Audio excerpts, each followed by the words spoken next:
The desert wind howled through the bones of a dead city. Shattered towers leaned against the orange sky, their shadows stretching like the fingers of ghosts. Sir Kale moved carefully between the ruins, his armor heavy with sand, his hand never straying far from the hilt of his sword, a blade whispered to have been forged by gods. He had come for one purpose, to keep that weapon out of enemy hands. Yet, as he turned a corner, he found something he could never have expected. A girl stood in the dust, barefoot, small, skin the color of winter frost, hair glimmering like silver spun from moonlight, her gaze fixed on him, calm but piercing, as if she already knew why he was here. "May I hold it?" she asked, nodding toward the sword. Kale hesitated. Even seasoned warriors had faltered under its weight, rejected by its magic. But something in her voice, soft yet unshakable, made him kneel. When her fingers touched the hilt, runes blazed to life. The air split with light, and in that moment, Kale realized his mission had changed. The sword wasn't his to guard. The desert stretched endlessly under the dying sun, an ocean of gold and bronze where the horizon shimmered like molten metal. Heat rippled across the dunes, and every gust of wind carried with it the whisper of forgotten centuries. Sir Kale rode alone. His armor, once polished to a mirror's shine, was now dulled by sand and heat. The steel creaked with each motion, rubbing against the chainmail beneath. His horse, a gray war steed named Branth, breathed heavily, sweat darkening its flanks.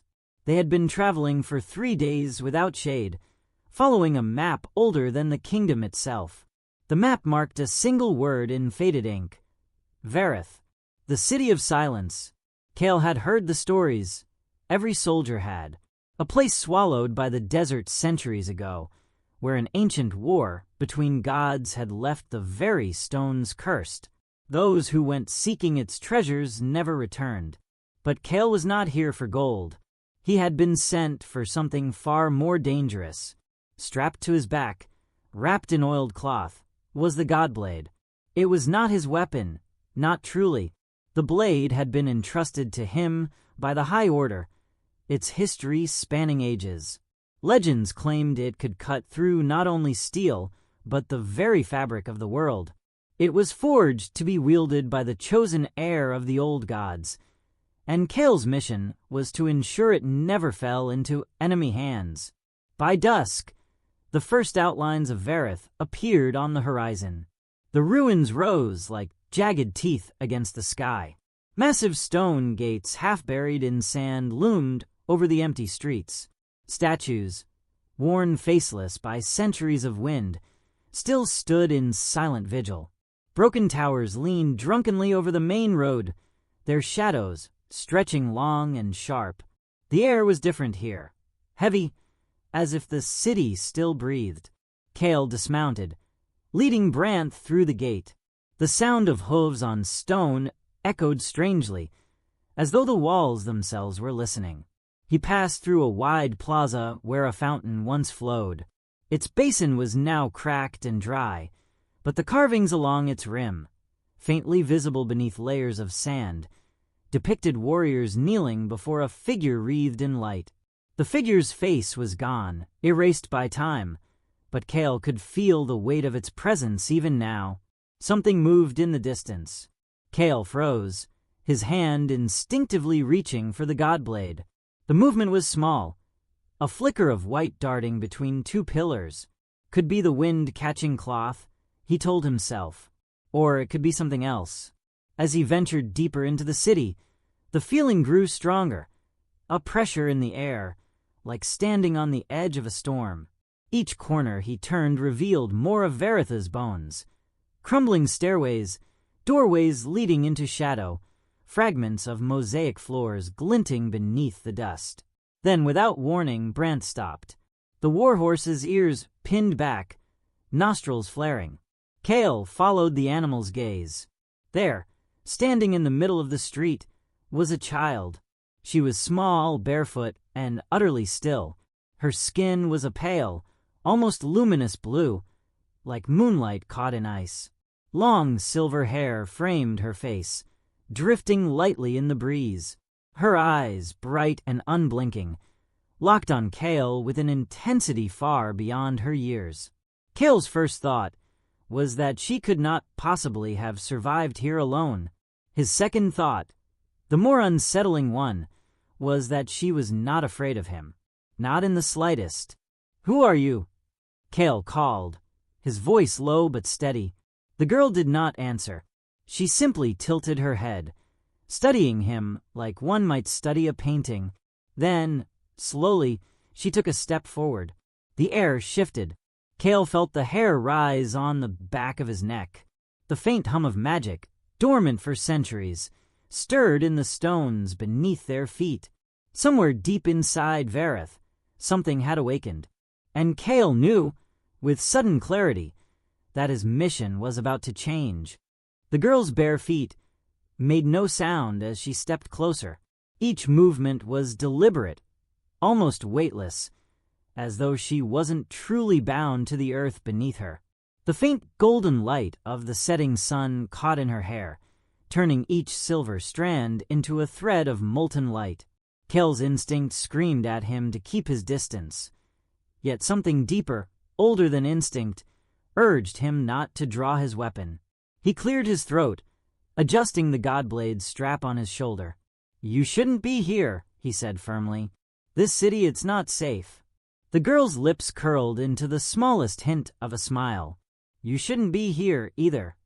Her voice was soft, barely above a whisper, yet it carried across the ruined street like a chime in still air. Kale stiffened. He had expected fear or confusion, not this calm certainty. "What's your name?" he asked. Instead of answering, she glanced at the hilt of the sword strapped to his back. Her gaze lingered there, not in curiosity, but in recognition. "That's not yours," she said. Kale's hand shifted closer to the hilt. "And how would you know that?" "Because it's mine." The words were simple, yet they landed with the weight of prophecy. Kale almost laughed, though the sound died in his throat. "This blade is the most guarded relic in the kingdom.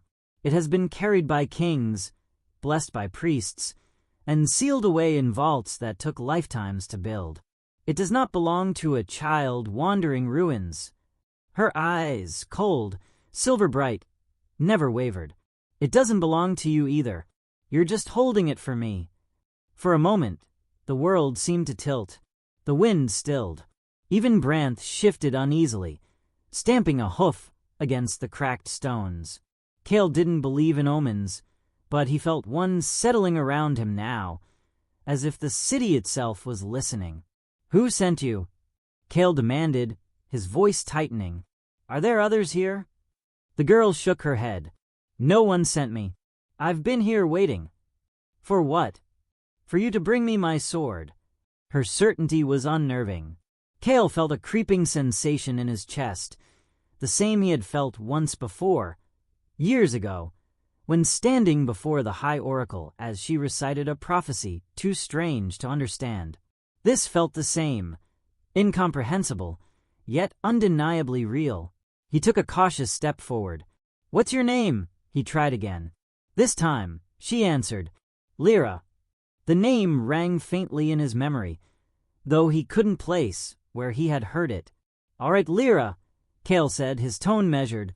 "Even if I believed you, and I can't just hand you this weapon. It's dangerous. It's—" She interrupted, her gaze sharpening. "It's dying." Kale froze. "You've felt it, haven't you?" she continued. "The way it grows heavier, the way its edge dulls, no matter how you sharpen it. That's because it's not bound to you. Without its true keeper, it will fade, just like the city did." Kale swallowed hard, remembering the strange drag in his arm during yesterday's ride, the subtle dimming of the blade's faint glow. He had dismissed it as exhaustion and dust. But now, "What are you?" he asked quietly. Her expression softened, and for the first time, she looked almost human, almost like a child. I'm the last one left. Last of what? You'll see. She stepped forward again, her hand rising slowly. Let me hold it. Every instinct Kale had screamed at him not to obey, and yet as he looked into her eyes, he saw no malice, only inevitability. He slid the god blade from its sheath. The air around them seemed to tighten, the low hum of the weapon vibrating against his palm. Lyra's gaze followed every movement. She extended her small hand toward the hilt. Careful, Kale murmured, lowering the weapon until it hovered between them. The moment her fingers brushed the grip, the city breathed. The wind roared down the street, stirring dust into spirals. Faint, glowing runes etched along the blade ignited one by one. Somewhere deep within Vareth, ancient stone groaned and shifted. Kale's breath caught. Lyra looked up at him, the glow of the blade reflecting in her eyes. Now, she whispered, we can begin. The instant Lyra's fingers closed around the hilt, the god blade came alive.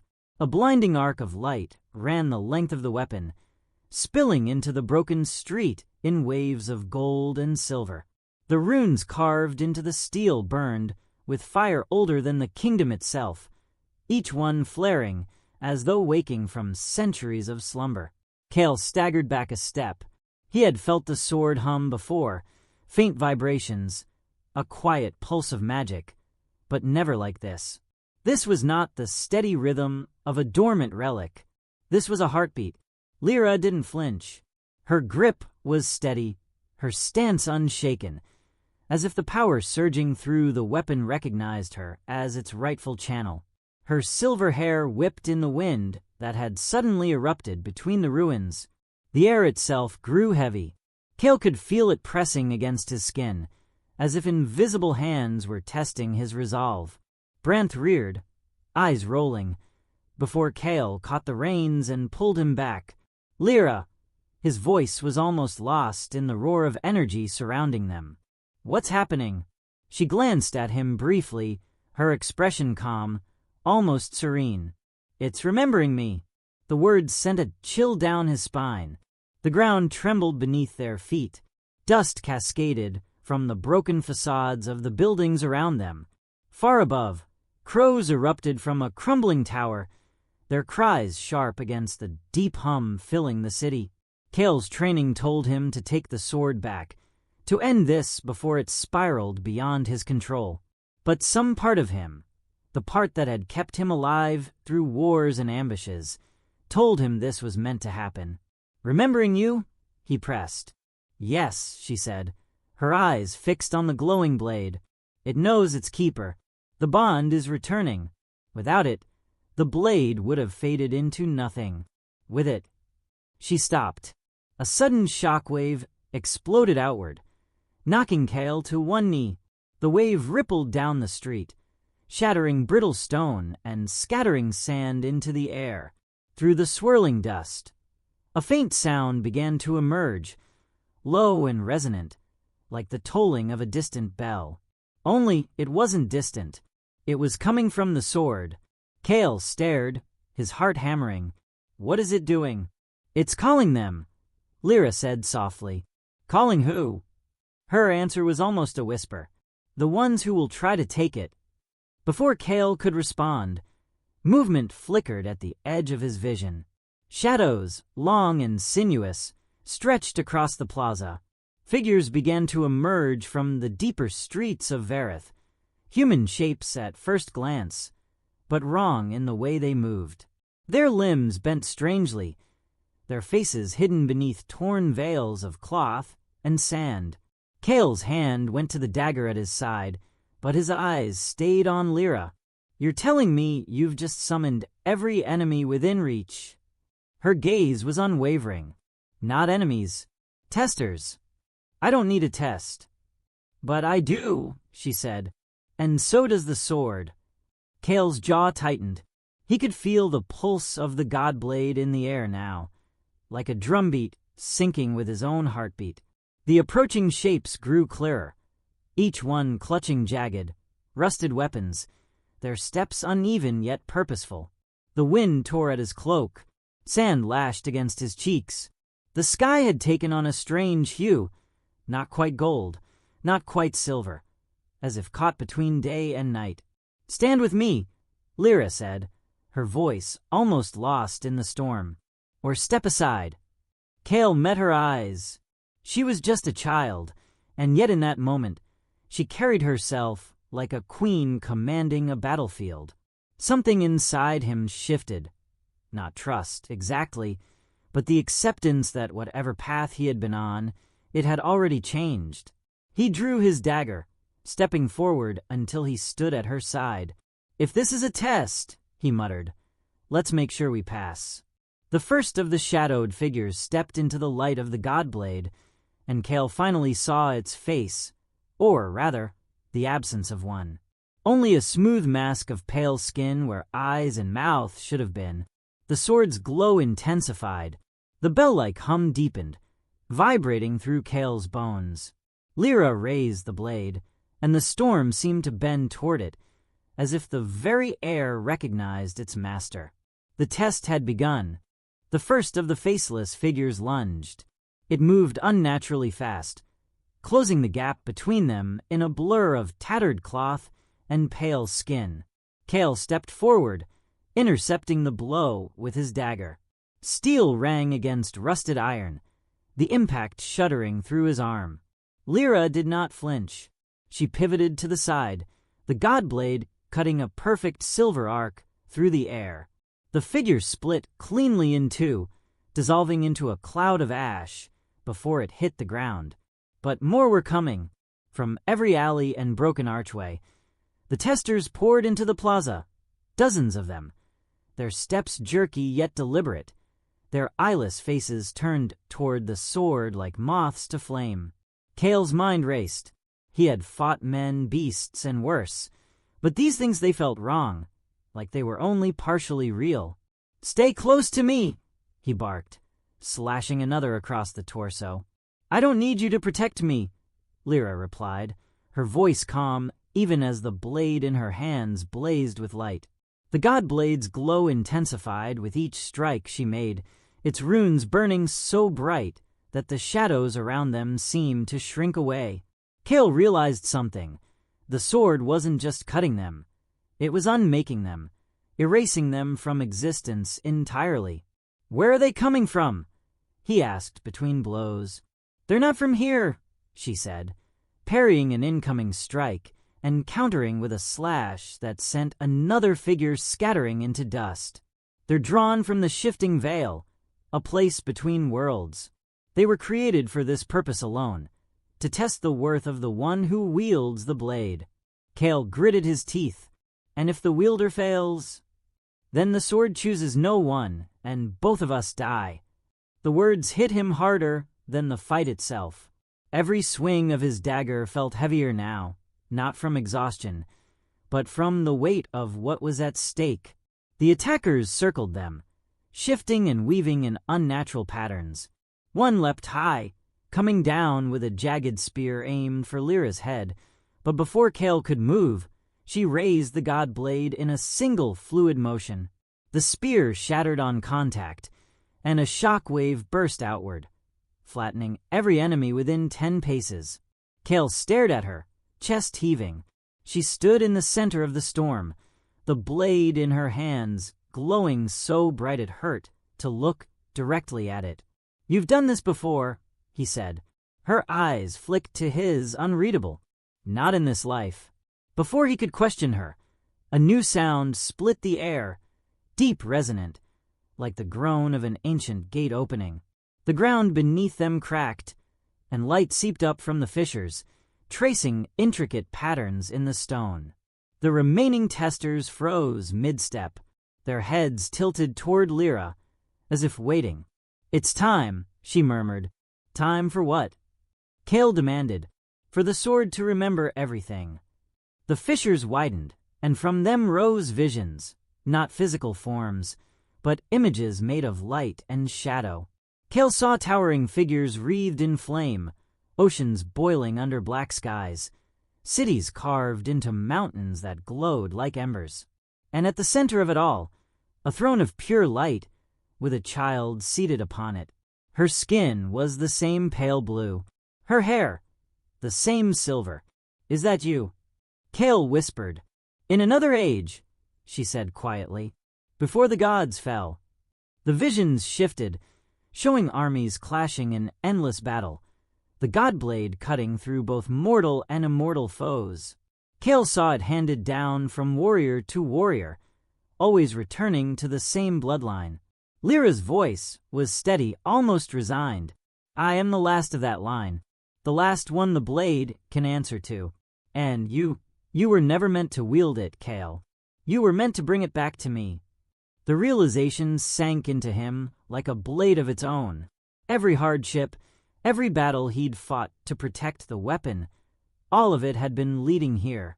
The testers began to withdraw, fading into the dust as the light from the fissures dimmed. The Godblade's runes pulsed once, twice, then settled into a steady glow. The test was over.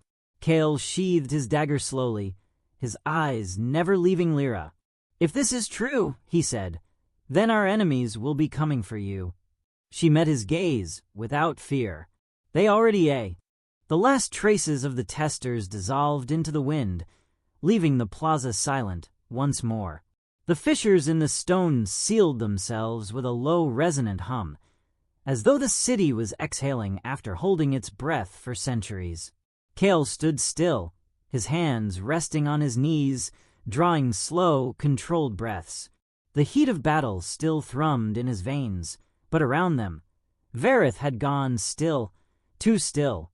Lyra lowered the Godblade, its light dimming to a soft silver glow.